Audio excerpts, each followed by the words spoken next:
विद्यार्थियों, पिछले 2 वीडियो से हमने जिस विषय पर चर्चा की वो विषय था elementary theory of sound and its production and propagation, ध्वनि का सिद्धांत और इसकी उत्पत्ति और प्रसार।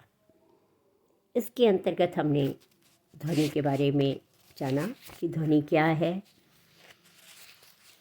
कंपन, आवृत्ति यानी वाइब्रेशन, फ्रीक्वेंसी क्या होती है, बीट एंड रेजोनेंट टोन यानी स्वर कंपन और पारिणामिक स्वर क्या होते हैं, अनुचारी कंपन किसे कहते हैं, और प्रेरित कंपन यानी फोर्स्ड वाइब्रेशन क्या कहलाती है।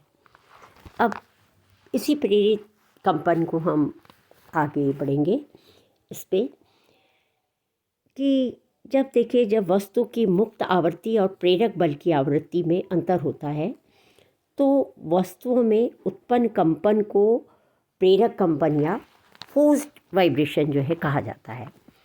और जब वस्तु की मुक्त आवृत्ति और प्रेरक बल की आवृत्ति एक हो जाती है तो वस्तु के कंपन को अनुनाद यानी रिजोनेंस कहते हैं। यदि तानपुरे या सितार के 2 तारों की हम फ्रीक्वेंसी को एक कर देंगे तो एक को छेड़ने पर हम देखेंगे कि दूसरे में स्वतः ही कंपन होने लगेगा, क्योंकि दोनों की फ्रीक्वेंसी एक है। और यह हम इस बात का अनुभव हम उसमें करने के लिए हम दूसरे तार पर एक कागज़ का टुकड़ा रखें तो उसमें उसको हम देख सकते हैं कि वो अपने आप ही उसमें वो कंपन होगा तो वो हिलेगा। तो ये प्रक्रिया बहुत सीधी सी है। तो जब हम पहला तार छेड़ते हैं तो वह तानपुरे या सितार की घुड़च, डांड आदि में अपनी आवृत्ति का कंपन या फोर्स्ड वाइब्रेशन होता है, क्योंकि डांड या घुड़च का मुक्त कंपन साधारणतया तार के कंपन से भिन्न होता है। जब पहले तार पर आघात करेंगे तो वह घुड़च को भी अपने अनुरूप करने को प्रेरित करेगा और इस कारण जब वो दूसरे तार में हम देखेंगे तो उसमें भी दूसरे तार में भी वो कंपन होने लगेगा। तो इससे क्या होती है, गूंज उत्पन्न होती है यानी रेजोनेंस, क्योंकि इसकी आवृत्ति भी वही है जो घुड़च की है। अब सितार, सरोद, सारंगी आदि वाद्यों में हम देखते हैं कि बहुत से ऐसे तार होते हैं जिनको बजाया नहीं जाता, वे अलग अलग स्वरों में मिले होते हैं और जब कोई स्वर बजाया जाता है तो वो उसके मेल से अन्य तारों में भी गूंज उत्पन्न होती है। तो इन तारों का विशेष रूप से यही उपयोग है। अनुनाद जो है वो सभी पदार्थों या द्रव्यों में एक साथ नहीं होता, यानी एक ही वाद्य में तार, लकड़ी की डांट, तबली, घुड़च आदि में अलग अलग होता है।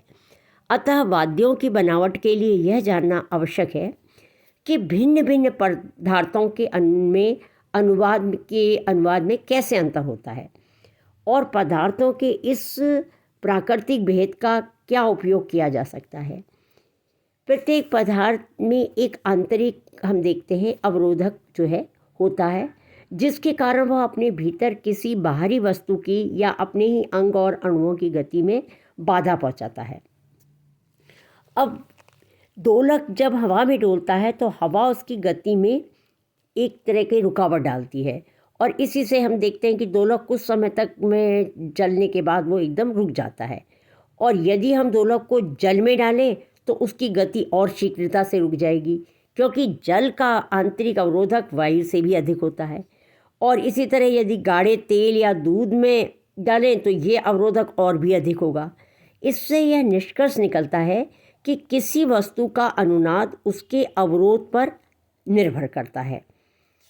जिस वस्तु का अवरोध अधिक होगा उसमें अनुनाद की तीव्रता का गिरना या कम होना उतना ही कम होगा, और अवरोध बहुत कम हो तो प्रेरक और प्रेरित की आवृत्ति एक होने पर अनुनाद की तीव्रता तो बहुत अधिक होगी, पर दोनों की आवृत्ति में यदि थोड़ा अंतर पड़ते ही तीव्रता जो है बहुत अधिक गिर जाएगी या कम हो जाएगी। ऐसी वस्तु के लिए हम कहेंगे कि इसका अनुनाद बहुत ही तीक्ष्ण है, अर्थात अवरोध जितना कम होगा अनुनाद की तीक्ष्णता उतनी अधिक होगी। अब इस तरह से हम ये देखते हैं कि वाद्यों में कई जो है अनुनादक होते हैं, जैसे तुम्बा, तुम्बे के भीतर की वायु, डांड, घुड़स, तबली, खूंटियाँ इत्यादि।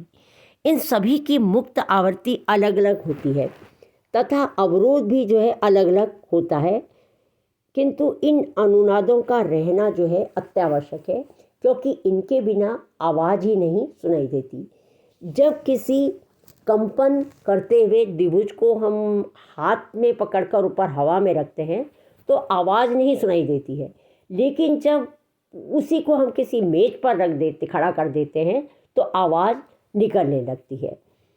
तो इस प्रकार हम देखते हैं कि इससे प्रमाणित होता है कि वाद्यों की बनावट में अनुनादक जो हैं वो बड़े ही आवश्यक जो है अंग माने जाते हैं, क्योंकि जो ध्वनि हम सुनते हैं वो वास्तव में इन अनुनादकों की ही होती है।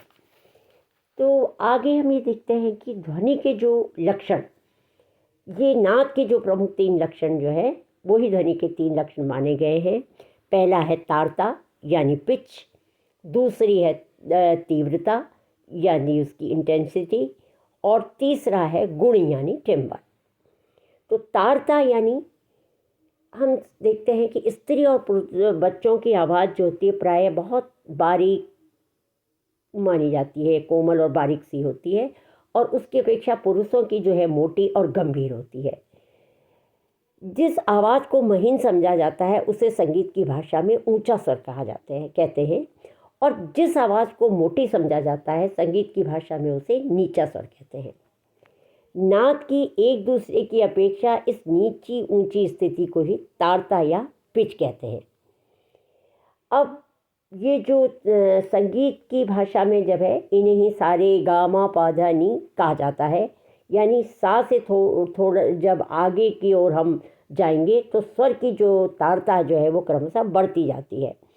स्वर की तारता स्वरोत्पादक जो वस्तु की आवृत्ति पर निर्भर करती है। आवृत्ति जितनी अधिक होगी स्वर भी उतना ही अधिक ऊंचा होगा। प्रत्येक नाद उत्पन्न होने के लिए उस वस्तु का कंपन करना जरूरी है। जैसे हम जानते हैं कि जब कंपन होगा तो ये कंपन जो है उस नाद को उत्पन्न करने का मेन कारक है। तो कंपन जितना अधिक होगा ध्वनि उतनी ही ऊंची होगी और उसकी तारता भी अधिक होगी। तो सितार या वीणा की तार पर यदि हम देखें तो हमें प्रतीत होगा कि तार जितना छोटा होता जाएगा तारता उतनी ही बढ़ती जाएगी। अगला गुण आता है तीव्रता, यानी नाद का दूसरा गुण है तीव्रता। तीव्रता व तारता के अर्थ में प्रायः भ्रम होता है, लेकिन तीव्रता का अर्थ है आवाज़ के जोर से। किसी तार को हम आहिस्ता से छेड़ेंगे तो आवाज़ धीमी निकलेगी, और इसके विपरीत यदि उससे शक्ति से छेड़ेंगे तो आवाज़ ज़ोर से निकलेगी। इसमें स्वर की तारता या आवृत्ति में कोई अंतर नहीं पड़ता। जैसे तारता है वो तारता जो वो नादोत्पादक वस्तु की आवृत्ति पर निर्भर है, वैसे ही तीव्रता उसके कंपन और विस्तार पर जो है कंप विस्तार पर निर्भर करती है। विस्तार जितना ही बड़ा होगा तीव्रता भी उसी हिसाब से बढ़ेगी। वस्तु का कंप विस्तार जितना अधिक होता है वो वायु में उतनी ही अधिक सघनता उत्पन्न कर देता है, और ऐसी सघनता जब हम कान की पर्दों पर पड़ती है तो कान का पर्दा अधिक दबाव का अनुभव करता है, और यही ध्वनि की तीव्रता का अनुभव है। तो तीव्रता जो है वो सर्वप्रथम इस बात पर निर्भर करती है कि ध्वनि कितनी शक्ति से उत्पन्न की जा रही है।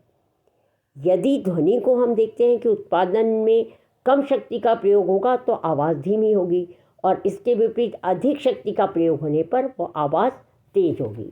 और ध्वनि की तीव्रता जो है दूरी पर भी निर्भर करती है, क्योंकि यदि दूरी अधिक होगी तो ध्वनि की तीव्रता कम हो जाएगी, और तथा दूरी कम होने पर तीव्रता जो है वो अधिक हो जाएगी। इसके बाद जो तीसरा ध्वनि का गुण है वो है टिम्बर। ये गुण जो है इसका मतलब है कि प्राय हम देखते हैं कि एक व्यक्ति की आवाज़ दूसरे से नहीं मिलती है। इसी प्रकार एक वाद्य यंत्र का स्वर जो है वो भी दूसरे से बिल्कुल भिन्न होता है। कोई भी वाद्य यंत्र यदि बज रहा हो और भले ही वो एक ही मतलब कई वाद्य यंत्र बज रहे हों और एक ही फ्रिक्वेंसी में मिले हों, तो भी ये आसानी से व्यक्ति उसको उसकी आवाज़ सुनकर ये बता सकता है कि ये सितार बज रहा है, हारमोनियम बज रहा है, या वायलिन है, या सरोद है, अथवा सारंगी है। क्योंकि जहाँ कहीं भी विभिन्न प्रकार के वाद्य बज रहे हैं, वहाँ सभी के स्वरों की तारता एक होने पर भी इन्हें अलग अलग पहचाना जा सकता है। और ये जो अलग अलग पहचान जाने का गुण है, ये स्वरों की जो विशेषता को, इसी गुण को जो है वो गुण या टिम्बर कहते हैं। जब कभी भी सितार या हारमोनियम को हम देखते हैं कि हम एक ही स्वर में मिलाते हैं, तो इसका अर्थ ये है कि दोनों की आवृत्ति जो और तारता जो है वो एक हो गई है।